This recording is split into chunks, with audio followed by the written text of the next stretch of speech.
श्रावण महिना 2026 कधी सुरू होणार? महत्त्व, नियम, कथा. यंदा किती सोमवार आहेत? कोणत्या सोमवारी कोणती शिवामूठ आहे? श्री स्वामी समर्थ. हर हर महादेव.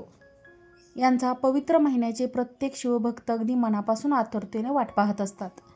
तो अत्यंत पवित्र आणि पावन श्रावण महिना लवकरच सुरू होत आहे मित्रांनो. भोळ्या महादेवाची कृपा प्राप्त करण्याची, मनातील सर्व चांगली इच्छा मनोकामना पूर्ण करण्याची आणि जीवनामध्ये सुख, शांती व समृद्धी आणण्याची हीच ती सर्वोत्तम वेळ मानली जाते. पण मित्रांनो, यंदा म्हणजेच 2026मध्ये श्रावण महिना नेमका कधी सुरू होतोय आणि या महिन्यामध्ये एकूण किती श्रावणी सोमवार आहेत, कोणत्या सोमवारी कोणती शिवामूठ ओवाळावी आणि महादेवांना प्रसन्न करण्यासाठी कोणती साधी सोपी पूजा करावी, याची सविस्तर माहिती आजच्या या विशेष व्हिडिओमध्ये आपण जाणून घेणार आहोत. व्हिडिओ शेवटपर्यंत नक्की पहा, कारण यंदाच्या श्रावणात काही विशेष योग आणि माहिती दडली आहे. चला तर मग उशीर न करता सुरुवात करूया व्हिडिओला. हर हर महादेव. हिंदू धर्मग्रंथ आणि शास्त्रानुसार श्रावण हा केवळ एक महिना नाही, तर तो भक्त, संयम, उपासना आणि आत्मा या आनंदाचा एक मोठा उत्सव आहे. असे मानलं जाते की श्रावण महिन्यात संपूर्ण पृथ्वीवर सकारात्मक ऊर्जा आणि शिवतत्व अत्यंत सक्रिय असतात. पण श्रावण महिना भगवान शिवाला एवढा प्रिय का आहे, यामागे एक अत्यंत महान पौराणिक कथा आहे. समुद्रमंथनातून एक अत्यंत भयंकर विष बाहेर आले, ज्याला हलाहल विष म्हणतात. हे विष एवढे दाहक होते की त्यामुळे संपूर्ण सृष्टीचा विनाश झाला असता. जगाचे रक्षण करण्यासाठी आपल्या दयाळू आणि भोळ्या महादेवांनी ते विष स्वतः प्राशन केले आणि आपल्या कंठात धारण केले. यामुळे महादेवांचा कंठ निळा पडला आणि त्यांना नीलकंठ असे नाव मिळाले. या विषयाचा भयंकर दाह शांत व्हावा म्हणून, महादेवांनी शीतलता मिळावी म्हणून सर्व देवांनी आणि ऋषीमुनींनी महादेवांवर निरंतर जलाभिषेक केला. याच महान घटनेचे स्मरण करून आणि महादेवाने प्रतिकृतज्ञता व्यक्त करण्यासाठी आजही श्रावण महिन्यात शिवलिंगावर जल, दूध आणि बेलपत्र अर्पण करण्याची पवित्र परंपरा पाळली जाते. आता जाणून घेऊयात यंदाच्या श्रावण महिन्याच्या महत्त्वाच्या तारखांबद्दल. पंचांगानुसार यंदा श्रावण महिन्याची सुरुवात 13 ऑगस्ट 2026 वार गुरुवार होत आहे आणि या श्रावण महिन्याची सांगता 11 सप्टेंबर 2026 वार शुक्रवारी होणार आहे. भगवान महादेवाला श्रावणी सोमवार अत्यंत प्रिय असतात. या दिवशी केलेला उपवास आणि शिवपूजा भक्तांच्या जीवनातील सर्व दुःख आणि संकट दूर करते, अशी श्रद्धा आहे. यंदाच्या श्रावणात एकूण 4 श्रावणी सोमवार येत आहेत. त्यांच्या तारखा खालीलप्रमाणे. पहिला श्रावण सोमवार 17 ऑगस्ट 2026, दुसरा श्रावण सोमवार 24 ऑगस्ट 2026, तिसरा श्रावणी सोमवार 31 ऑगस्ट 2026 आणि चौथा श्रावणी सोमवार 7 सप्टेंबर 2026. या 4ही सोमवारी शिवाची उपासना केल्याने अत्यंत अनंत पटीने पुण्यफळाची प्राप्ती होते. मित्रांनो, श्रावण सोमवार महादेवाची पूजा कशी करावी? अशी पूजा अतिशय साधी आणि भावपूर्ण असावी. श्रावण सोमवारी सकाळी लवकर उठून स्नान करावे आणि स्वच्छ किंवा पांढरे फिकट रंगाचे वस्त्र परिधान करावे. घरात किंवा जवळील शिवमंदिरात जाऊन शिवलिंगावर शुद्ध पाणी, गंगाजल आणि शक्य असल्यास पंचामृताने अभिषेक करावा. महादेवाला पूजेमध्ये काही विशेष वस्तू अर्पण आवर्जून कराव्यात.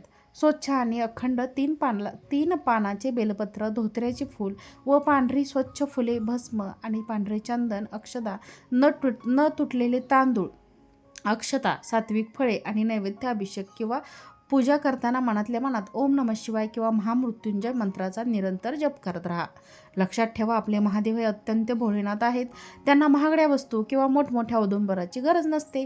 त्यांना हवी असते फक्त तुमची खरी निर्मळ भक्ती आणि श्रद्धा. मित्रांनो, श्रावण महिना हा महिलांसाठी आणि स्त्रियांसाठी अत्यंत विषय आणि आनंदाचा मानला जातो. पौराणिक कथेनुसार माता पार्वतीने भगवान शिवाला पती रूपात प्राप्त करण्यासाठी कठोर तपश्चर्या केली आणि श्रावण महिन्यातच त्यांचा पवित्र विवाह संपन्न झाला. म्हणूनच अविवाहित मुलीची योग्य आणि गुणी जीवनसाथी मिळावा म्हणूनच श्रावणी सोमवारचे व्रत करतात.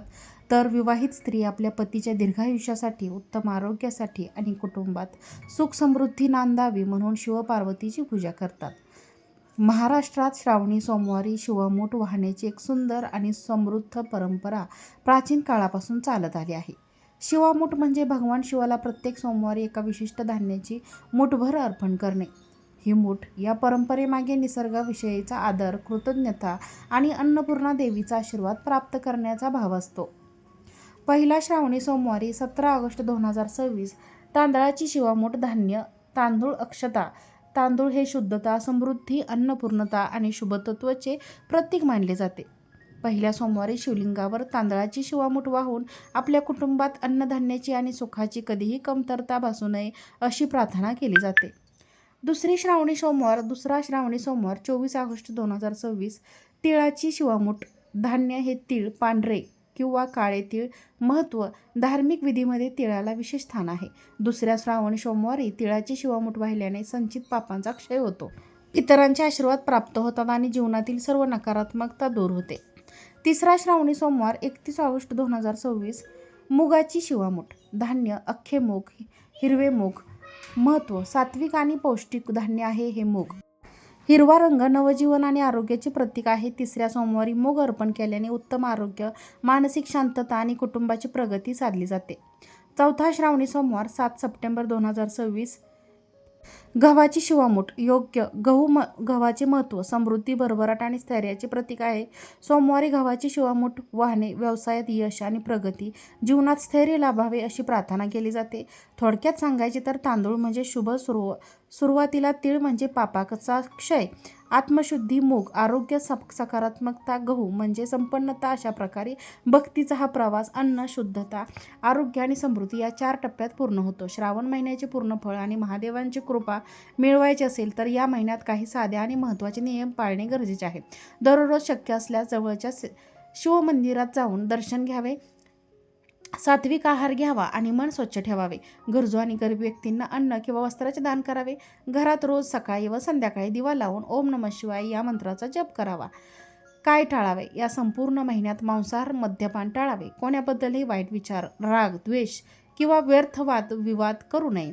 घरातील वडीलधाऱ्या व्यक्तींचा किंवा कोणाचाही अनादर करू नये. श्रावण महिना हा केवळ उपवासाचा महिना नाही, तर आपले विचार, मन आणि आचरण शुद्ध करण्याचा काळ आहे.